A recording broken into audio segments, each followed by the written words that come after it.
यहाँ आपको अपडेट करेंगे। लाहौर हाई कोर्ट की अपीलेट ट्रिब्यूनल ने सनम जावेद को सेनेट इंतखाबात में हिस्सा लेने की इजाज़त दे दी है। आपको बताएं कि लाहौर हाई कोर्ट की अपीलेट ट्रिब्यूनल ने इलेक्शन कमीशन का फैसला कलअदम करार दे दिया। ट्रिब्यूनल के जस्टिस शाहिद बिलाल हसन ने महफूज फैसला सुना दिया। मजीद जानते हैं डॉन न्यूज़ के नुमाइंदे राना बिलाल से। जी बिलाल, अपडेट कीजिएगा। जी देखें, सनम जावेद को सेनेट इलेक्शन में हिस्सा लेने की इजाज़त मिल गई है। लाहौर हाई कोर्ट के इलेक्शन ट्रिब्यूनल ने सनम जावेद की अपील मंजूर कर ली है और इलेक्शन कमीशन ने सनम जावेद के जो कागजात नामजदगी मुस्तरद किए थे उस फैसले को भी अपीलेट ट्रिब्यूनल ने कलअदम करार दे दिया है।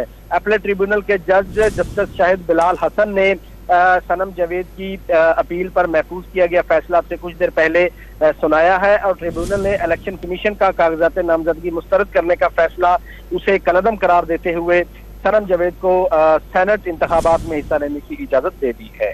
जी बहुत शुक्रिया राना बिलाल अपडेट करने के लिए।